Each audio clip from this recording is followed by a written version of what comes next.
It smells wonderful. I can't wait to dig in. A few simple ingredients and such an elegant dish. Great for your family, great for a weeknight, and perfect for company.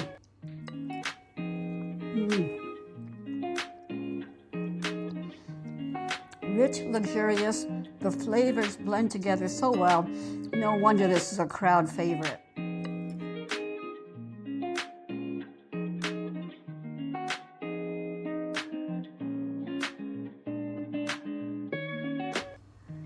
Hi, I'm Stella V, and I'm really excited to bring you this episode of Cook With Me because I'm Stella V. We today are making a dish that is so simple yet so elegant that I know you'll want to put it into your regular rotation. We are making Tuscan chicken. Our ingredients today, as you can see, are very few, but it packs a punch.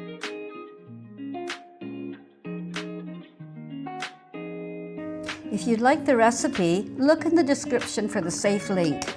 If you click on that, add your email, and we'll send you the recipe right away.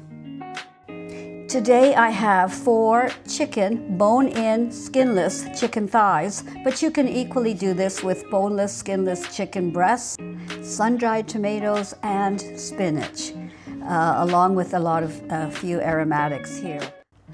I've already seasoned the chicken with salt and pepper liberally on both sides. Now we're going to start by putting in our chicken and sauteing it.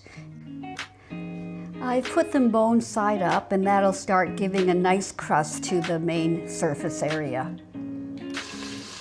Now it's really important when you're browning meat to just leave it alone. I know it's hard to do that, but the sizzling means that the heat is doing what it's supposed to do. And the meat, if you try to turn it too soon, it sticks to the bottom.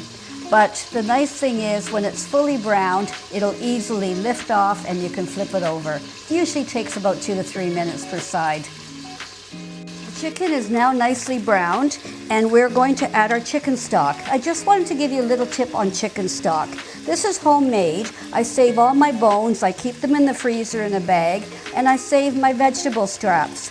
I put them all in an Instant Pot, 60 minutes on high pressure, and I've got beautiful homemade broth. So don't throw your scraps away. So now I'm adding 3/4 of a cup of chicken stock, and that's going to deglaze that pan. And you can immediately hear the sizzle stops. And we're going to add an ingredient you might not associate with chicken and stock, but that is a little teaspoon of soy sauce. That'll give it a nice umami flavor without you even realizing that it's in there. So now is the time where we really have to scrape off all those brown bits, because as we know, those brown bits can lead to a burn notice, and we don't want that.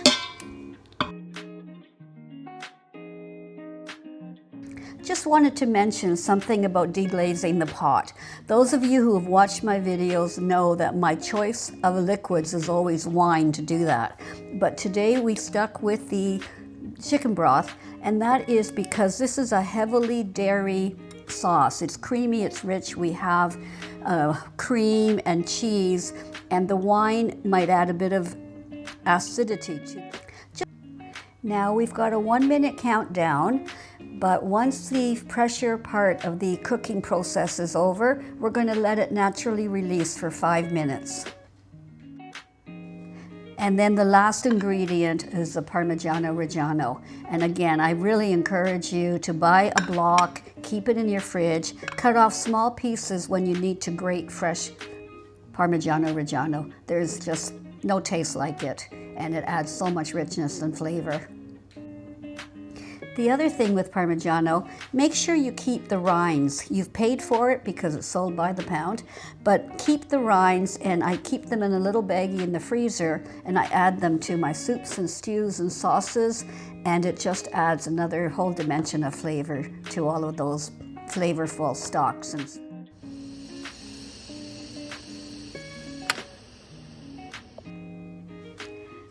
As you can see, the chicken is fully cooked. The broth is full of flavor, And now that we've turned off the pressure cooker, we're going to put it back on saute mode and add our final ingredients. To make this process really simple, I'm removing our chicken. I've hit the saute button right back on, so that'll start to bubble. We want the stock to just come to a slight simmer. We'll let that simmer for about a minute before we add in our remaining ingredients. The sauce is bubbling. I'm adding this dry spinach and the sun-dried tomatoes. We'll give that about a minute to incorporate with the rest of the sauce. Because these ingredients are quite delicate, they don't need to be into the pressure cooker. That's the reason we're adding them at the end here, and a quick little saute and is all we need. Now, I've used half and half cream. If you've used whipping cream, you'll have a thicker sauce right now. But there's a little trick that I'm going to share with you if you still want that thicker sauce and a less fatty cream. Now, I added a tablespoon of cornstarch to a little bit of water, and I'm going to add that. Give it a stir, and that will start to thicken up without adding a heavy cream. But you're very welcome to use a whipping cream. That'll give you a really luxurious Tuscan chicken sauce. Now the spinach and the sun-dried tomato are bubbling, and I'm going to, at this point, add that rich cream. Give it a quick stir to incorporate all of it.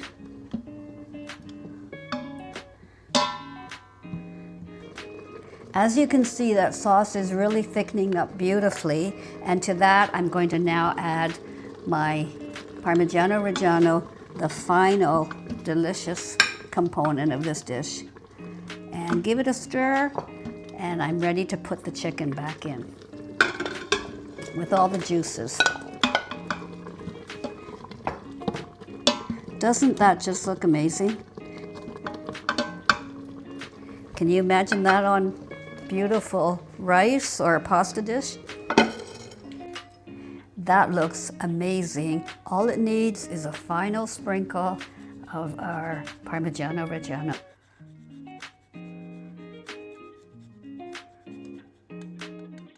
It smells wonderful. I can't wait to dig in. A few simple ingredients and such an elegant dish.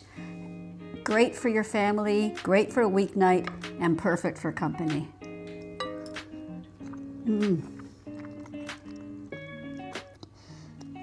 Rich, luxurious, the flavors blend together so well.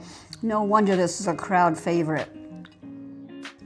I hope you've enjoyed cooking with Stella V today. This recipe is amazing, it's delicious, it's simple. Please try it. And just a reminder, if you'd like the recipe, look in the description, there's a safe link. Add your email and we'll send it to you right away.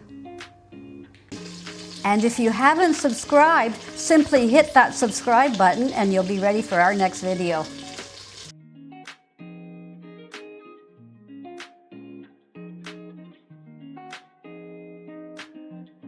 Hi, come cook with me because I'm Stella V.